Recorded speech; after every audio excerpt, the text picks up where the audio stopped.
आप विचार कीजिए, गर्भवास में, जन्म में, रुग्णावस्था में, बुढ़ापावस्था में, अज्ञान में, मृत्यु में कितने दुख है, कितने कष्ट है। आप कभी विचार करते हैं कि ये मनुष्य जीवन दुखालयम भगवान ने कहा इस मृत्यु लोक को, तो तुम केवल भोगों को भोगते हुए सुख का अनुभव करना चाहते हो, कैसे आप इन महान दुखों से बचोगे। आप विचार कीजिए, मल के द्वारा ढके हुए गर्भ में अत्यंत सुकुमार शरीर से युक्त होकर जब हम थे, तो वहां बहुत छोटे छोटे कीड़े अंदर गर्भ में होते, छोटे छोटे कीड़े, वो उसको काटते हैं। वो जेर से लिपटा हुआ वो अत्यंत कोमल शरीर वाला बच्चा, माता को उस समय खाने की रुचि होती, खट्टा खाए, कड़ुआ खाए, क्योंकि उसकी त्वचा को जाके जलाएगा, उसे भोग भुगाना है। उसको उसकी जिह्वा में मांग होने लगती, मैं खट्टा खाऊं, तीखा खाऊं, चरफरा खाऊं। गर्मा गर्म, तीखे, कड़वे, खट्टे इन पदार्थों के द्वारा उसके शरीर को भयंकर जलन होती है। हाथ पैर पूरी तरह वो फैला नहीं सकता, क्योंकि कुंडलाकार होता है, कुंडलाकार ऐसे घृणित पदार्थों के बीच में कुंडलाकार छोटे छोटे कीड़ों से काटा जाता है, और खान पान की जो सामग्री विपरीत हुई उससे उसकी त्वचा में बड़ी जलन होती है। श्वास भी ठीक से नहीं ले सकता। पूर्व जन्म के कर्मों का उस समय स्मरण करता और पुकार उठता है, प्रभु एक बार मुझे अवसर दे दो, मां के गर्भ से निकलने का एक बार अवसर दे दो। भगवान उसे ज्ञान शक्ति उस समय देते हैं।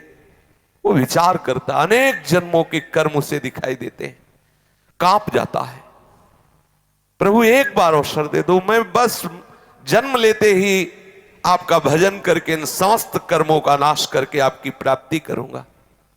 भगवान की अहेतुकी कृपा होती है।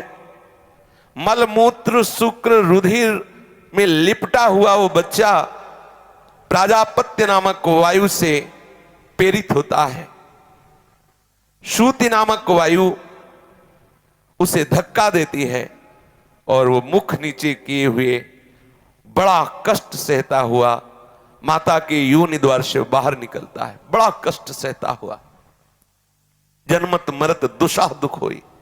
आप कल्पना भी नहीं कर सकते कि कैसे कष्ट से जन्म होता है, कैसे कष्ट से हम गर्भ में रहे। ये माया की चाल है, ढक देती हो, ज्ञान प्रकाशित नहीं हो पाता। जब ही जन्म होता है इतना भयानक कष्ट होता है कि मूर्छित हो जाता है कुछ क्षण के लिए। इसके बाद जब चेतना जागृत होती है तो बाहर की वायु स्पर्श करते हुए सारा ज्ञान मूर्छावस्था में ही चला गया जो भगवत प्रेरित हुआ था। फिर चेतना जब आई तो वो अपने जो कई जन्मों के संस्कारों को देखकर विकल हुआ था कि अब बस भजन ही करूंगा, भूल गया, एकदम भूल गया। कहां कहां कहां वो जो ज्ञान था, वो जो आनंद था, वो जो संकल्प था, वो कहां गया। जैसे कांटों से बिधा हुआ कोई कृमि तड़पता है, ऐसे वो घृणित पदार्थों के बीच में कृमि की तरह छटपटाता होता है। उसे उठाते हैं, बच्चा हुआ, आनंद मनाते हैं जगत में। उसको करवट बदलने की भी सामर्थ्य नहीं है अभी। अगर त्वचा में कोई जीव काट रहा है, कोई खुजलाहट हो रही, वो शक्तिहीन है, केवल रोता है, कुछ कर नहीं सकता। जब मां दुग्ध पान कराएगी तभी वो पा सकता है, नहीं भूख से व्याकुल होकर वो रोता है। कीड़े की तरह छटपटाता रहता, कुछ ना बोल सकता है ना कुछ कह सकता है, केवल सहता है। आप कभी अनुभव किए कि हम कितना कष्ट भोग कर आए हैं। सामर्थ्यहीन वो बच्चा जो अपने दुखों का ना तो किसी से वर्णन कर सकता है ना अपने को बचा सकता है, वो दुख भोगते हुए थोड़ा बड़ा हुआ, तत्काल उसके ऊपर तीनों तापों का प्रभाव घेर लिया, आधिदैविक, आधि भौतिक, आध्यात्मिक। वो अज्ञान अंधकार से विमूढ़ हुआ, अंतःकरण मलिन। मैं कहां हूं, मैं कौन हूं, मेरा लक्ष्य क्या था, क्या है, कहां जाऊंगा, मेरा स्वरूप क्या है, सब भूल गया, सब भूल गया। मैं क्यों बंधा हुआ हूं, मैं ऐसे कष्ट क्यों भोग रहा हूं, इसका कारण क्या है, कौन सा उपाय है जो मुझे इस कष्ट से बचा सके, ऐसी कोई जिज्ञासा नहीं। बस वो पुनः दुखों की राशि में फंसने लगता है। मुझे क्या करना है, क्या करना चाहिए, ये ज्ञान अपहृत हो गया। क्या बोलना है, क्या नहीं बोलना चाहिए, ये ज्ञान अपहृत हो गया। क्या धर्म है, क्या अधर्म है, कौन से मार्ग का अवलंबन करना चाहिए, कौन से मार्ग का निषेध है, ये सब बातें भूल गया। क्या कार्य दोष युक्त है, क्या कार्य निर्दोष है, विवेक शक्ति खो गई। अनेक चिंताओं से ग्रस्त यौवन अवस्था को प्राप्त हुआ। मदांध, जो मन में आया वही कर रहे। शिश्न और उदर की परायणता, केवल जीव का स्वाद और जनेन्द्री का स्वाद, दो ही लक्ष्य रह गए। पशु सदृश मूढ़, वो फिर भूल गया कि वही कर्म कर रहे हो जिससे पुनः तुम्हारी दुर्गति होगी। अज्ञानवश नाना प्रकार के भोगों का अपने को स्वामी मानकर भोगता है। मैं बलवान, मैं बुद्धिमान, मैं ऐसा, मैं तमोगुण बढ़ने लगा, स्वभाव विपरीत जा रहा है, जड़ता उत्पन्न हो गई। अज्ञान, शास्त्र की बातें रुचती नहीं, सुहाती नहीं, और प्रतिकूलता की बातें आ गई। प्रमाद की हद हो गई। जो शास्त्र कहता ठीक उसके विपरीत आचरण, प्रमाद। अब वो ऐसे कर्म आरंभ करता है जिससे उसको भोग मिले, भोग सामग्रियां मिले, वो चाहे शास्त्र विरुद्ध हो, चाहे हिंसात्मक हो, चाहे जितना निंदनीय कर्म हो। जड़ता से युक्त हो गया, जड़ता। ये शरीर से अहम कर लेना, यही जड़ता है। वो ऐसे कर्म करने लगता है कि उसे नरकों की प्राप्ति होती है। अरे मूर्खता का त्याग करो। ये लोक परलोक के विवेक से शून्य होकर केवल पशुता से युक्त हो गए। अज्ञान जनित यौवन अवस्था में ऐसे ऐसे भयंकर अपराध करता है मनुष्य, पूछो मत। भयंकर अपराध, आज ऐसा किया जाए, आज ये पाया जाए, चलो उसको काटो, आज ऐसा किया, उसको खाया जाए, ऐसा किया जाए। उसको पता नहीं है कि तुम जिन कर्मों को कर रहे हो तुम्हारे लिए कितना घातक कर्म होगा। वो यौवन अवस्था में कुकर्म करते हुए, प्रमादवश ऐसे ऐसे कर्म करते हुए जो आया था मुक्त होने के लिए, पुनः दुर्गति की तरफ बढ़ने लगा। अब भयंकर रोग आने लगे, रोगों से ग्रसित शरीर जर्जर होने लगा, शिथिल होने लगा, दांत गिर गए, मांस ढीला हो गया, स्नायु नाड़ियां ढक गई, आंखें धस गई, नशा हिरन हो गया, जवानी का उतर गया। अब क्या करे, कर्म ऐसे हो गए कि बड़बड़ाते रहो, भजन नहीं होगा, ठाकुर का चिंतन नहीं होगा। अब नाक बह रही, नाक पोंछने की भी ताकत नहीं रह गई जो भुजाएं ठोकते थे। जब वृद्धावस्था आई तो नाक पोंछने की ताकत नहीं रह गई। खखारते हैं, दूर थूक भी नहीं सकते, दाढ़ी में ही गिरता है, ऐसे लाल टपकती है। और वही ताल ठोकते थे कि देखें भारत में कोई हमें परास्त कर दे। समय है, समय, तुम्हें समय दिया गया है। अब वो ठीक से लोटा में पानी लेके नहीं पीसा, ऐसे हाथ कांपता है। लोग कहते हैं कि आपने ऐसा किया तो किसी की गर्दन हर समय ऐसी होती है। बोले नहीं आप क्या, बोले वो कह ले रहे उनकी गर्दन ऐसे होती, कुछ ऐसे होते, बस ये ऐसे कहते हैं, ऐसे ऐसे होती है। बोले अब वो संभालना चाहते कि हम नहीं कहे, लेकिन ऐसे ऐसे हो रही गर्दन, क्योंकि शरीर में कंपन लो, हड्डियां कमजोर हो गई, जरा सा ठोकर लगी गिरे, बोले टांग टूट गई, ये टूट गया, वो टूट गया, कुबड़ा हो गया शरीर, जठराग्नि मंद हो गई, आहार कम हो गया, शरीर की समस्त चेष्टाएं शिथिल होने लगी। पर विषयी मन उस समय भी वैसे ही विषय चिंतन में बावरा हो रहा है, फिर भी होश नहीं आ रहे। अरे अब तो राधा बोलो, अब तो कृष्ण बोलो, अब तो हरि बोलो।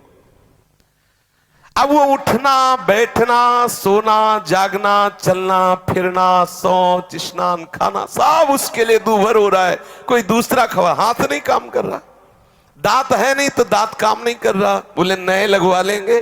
कब तक? हाथ नहीं काम कर रही, अब नए लगवाओ हाथ। दांत तो नहीं लगवा हाथ। बोले आंख, बोले हम नहीं बनवा लेंगे। अब इंद्री ही काम नहीं करे, दृष्टि ही काम नहीं करे तो आंख बदलते रहो। जब आपकी नेत्रेंद्री काम नहीं करेगी तो ऊपर नेत्र गोलक बदलने से थोड़ी। अब हमेशा बैठा हुआ है, लार बह रही है ऐसे। बोले बाबा, हाँ बाबा आंख खोले। अब उनको बहुत कान पे बोलो तब सुनाई देता है, क्योंकि भगवत चर्चा नहीं सुनी तो श्रवणेंद्रिय ने कहा अब हम सुनना बंद करते हैं। अब कान के पास बुला रहे हैं, वो बोल रहे कुछ, वो समझ रहे कुछ, वो बोल रहे कुछ, वो समझ रहे कुछ। घर वाले गाली दे रहे, दिमाग खराब, कौन उसके पास जाए? जाओगे तो एक तो गंध आती है और लार बह रही, कहो तो कुछ सुनता नहीं, ये बुढ़ा मर भी नहीं जाता। ऐसे बोलते हैं। ऐसे इंद्रियों पर कभी अधिकार नहीं किया, सदा इंद्रियों के अधीन होकर पापाचरण करता रहा, फिर पहुंच गया मृत्यु के समीप। फिर गया। जिस महान दुर्गति से बचने के लिए हरि ने अवसर दिया था, फिर वहीं पहुंच गया, चूक हो गई। अब उस समय उसको जितने उसने पाप किए, भोग भोगे, वो सब एक साथ आकर्षित करते, ध्यान रखना, आकर्षित करते हैं। एक शब्द उच्चारण नहीं कर सकता, हृदय थर थर कांपने लगता है, श्वासों में कफ रुक जाता है, श्वासों में जाके अरे बहुत दुर्गति होती है, कफ रुक जाता है, ना तो नींद ले सकता है ना तो बोल सकता है। कितने कितने भयानक कष्ट उसके ऊपर। स्त्री पुत्र नौकर चाकर सब उसकी अवहेलना करने लगते। वो बोलना चाहता, सुनो हमें प्यास लगी है, वो निकल गए, पास से निकल गए। बहु बेटे जिनको उसने बहुत प्यार से पाला, जिनके लिए अधर्म करके धन एकत्रित कर लिया, वो वहां नाश्ता पा रहे हैं कई तरह के पदार्थ, और वो देख के ललचा रहा है, अगर कुछ बोले तो डांट खाए। और क्योंकि अब वो कहते हमको भी ना, बोले हमें तो ड्यूटी में जा, पड़े पड़े खांसता रहता, पा लेना कभी तू पा लेना, और अवहेलना करके निकल जाते हैं। और आजकल तो बहुत बढ़िया कृपा हो गई, घर में ही नहीं रखते, अनाथालय में छोड़ाते हैं, वृद्धाश्रम में जाके कुछ रुपए जमा किए और ये ले अब कूड़ा करकट वहीं जमा करो। बेकार शोभा बेकार होती घर की। जो भगवत स्वरूप वयोवृद्ध हैं, जिनकी सेवा करना हमारा परम धर्म है, उनको हम अनाथालय में भेज देते हैं। हाँ क्यों? अब हमारी सो खराब होता है ना, दरवाजे में बैठे खांसता रहता है, थूकता रहता है। वीआईपी लोग हमारे मित्र हैं, ये वहीं तुम भी पहुंचोगे, वीआईपी वहीं पहुंचोगे। जो तुम अपने माता पिता बुजुर्गों का अपमान कर रहे हो, ठीक आप अपने लिए इंतजाम कर रहे हैं, अपने लिए इंतजाम कर रहे हैं। आहार विहार की भारी अंदर तृष्णा और बाहर कुछ है नहीं। परिवार के लोग डांटते हैं। हाँ, ये जवान बच्चे बूढ़े माता पिता को ऐसे डांटते हैं जैसे कोई बहुत घृणित नौकर से बात करता है, ऐसे चुप रहे, ऐसे डांट देते हैं। वो माता जिसने अपना वक्षा स्थल का दूध पिलाकर उसे बड़ा किया, जिसने उसे मल धोया, जिसने उसने अपने प्राणों की तरह पोषण किया, ठीक ऐसा जवाब देता है वही बालक जवान, उसका हृदय विदीर्ण हो जाता। मैंने तो आशा की थी ये कभी प्यार से और कभी पास बैठकर उनसे बात भी नहीं करता। वो भयंकर क्लेश में जलता है। जो जो उसने कर्म किए वो कर्म उसके ऊपर हावी होते हैं। अब लंबी लंबी सांस ले रहा, असमर्थ हो गया, कोई उपाय नहीं दिखाई दे रहा। मृत्यु काल का समय आ गया। अब उसका दम घुटने लगा, शरीर कांपने लगा, बार बार मूर्छा होने लगी। ऐसी अवस्था में उसका चिंतन फंसता है, मेरे धन का क्या होगा? ये सब वो भोगेंगे जिनके लिए मैंने सब कमाया, वही मुझे गाली दे रहे हैं। ये धन भोगेंगे, मेरा धन भोगेंगे। वो चिंतन कर रहा पड़े पड़े, मेरे पीछे ये मेरी स्त्री कैसे रहेगी? क्योंकि इसने जीवन भर हमें प्यार किया, अब वो भी वृद्ध है, इसकी पता नहीं बच्चे देख रेख करेंगे कि नहीं करेंगे। ये नौकर लोग पता नहीं हमारे परिवार का ख्याल करेंगे कि नहीं करेंगे। बड़ा बस यही चिंतन, एक ऐसे ही चिंतन किए मरे तो कुत्ता बने आकर के, और अपने दरवाजे में छोटे पिल्ला बने, जब पत्नी को देखते कू कू करके पत्नी लात मारती है वो, अब वो फिर उसकी तरह तो लड़कों को बुलाती, ये दुष्ट डंडे मार को को करके भागता, ना रोटी मिलती है वो घर की तरफ भागता, क्योंकि उसको ये था मेरा ही घर है ना। दुर्दशा होनी, छिपकली बन के दीवार में रंगोगे, घर वाले निकाल के मार डालेंगे, मारो इसको छिपकली, सांप मारो इसको मारो, क्योंकि इसने भजन नहीं किया, अब आके घर में रहना चाहता है। मम जनित चिंताओं से वो मरणासन मनुष्य व्याकुल हो जाता है। महाबलशाली भगवान यमराज के पार्षद जो भयंकर दे, केवल लघु शंका छूट जाती उनको देखने से, इतने भयंकर हैं यमदूत, ऐसे थोड़ी है, देखने से जब आके घुर्राते हैं तो लघु शंका छूट जाती है, घुरघुराहट शुरू हो जाती है। अब कभी भजन किया नहीं तो सर्व समर्थ श्री हरि प्रिया का याद नहीं आया, स्मरण नहीं आया, नहीं वो बचा लेते। आंखें उलट गई, तालु कंठ ओठ सूख गए, भीषण यंत्रणा, बार बार हाथ पैर पटकता है, कंठ रुक जाता है, श्वास की गति रुक गई, गले में कफ आके अटक गया, और यमराज के दूत पिटाई शुरू किए, निकल बाहर इस घर से, मिला था ये शरीर तेरे को भजन करने के लिए, अपराध के अब चल, तुझे हम दिखाते हैं उसका परिणाम क्या होता है। अब वो बड़ा व्याकुल, यम किंकरों की मार से व्याकुल होकर प्राण निकलते हैं, ऐसे नहीं निकलते। मृत्यु के समय अपार कष्ट सहता हुआ वो प्राण त्यागता है। उस मनुष्य को जो धर्म विरुद्ध आचरण किए, पापाचरण किए, यमदूत पीटते हुए, नाना प्रकार की भयंकर यातना देते हुए, घुड़कते हुए, घसीटते हुए उसे ले जाते हैं यमपुरी, जहां से ले जाया जाता है गरम बालू, अग्नि और नुकीले यंत्र लगे हुए, मार्ग में घुस जाए पैर में, जलती हुई भयंकर उस यात्रा को घसीटते हुए पूर्ण करते हैं, न पानी न भोजन न मार, ऊपर से चल रही वो भयंकर नरकों की यंत्रणा को भोगता है। आप सोचते हैं कि हमें भजन करने की क्या जरूरत है, सत्संग सुनने की क्या जरूरत है, नियम संयम धारण करने की क्या जरूरत है? इसलिए जरूरत है कि तुम्हारी ऐसी दुर्गति ना हो। तुम समझते हो केवल पशुओं की तरह कमा लो, खा लो, मनमानी आचरण कर लो, कोई देखता तो है नहीं, भूल मत करो। बड़े बड़े महापुरुषों ने जो निश्चय किया है ये उनके अनुभव के विषय है। साक्षात भगवत स्वरूप भगवान व्यासदेव जी, श्री सुखदेव जी, ये साक्षात भगवान हैं, ये वर्णन कर रहे हैं। ऐसा है, इसलिए डरते रहो, कोई अपराध न बने, और निरंतर भजन में रहो। शेष चर्चा आगे। श्री राधा वल्लभ लाल की।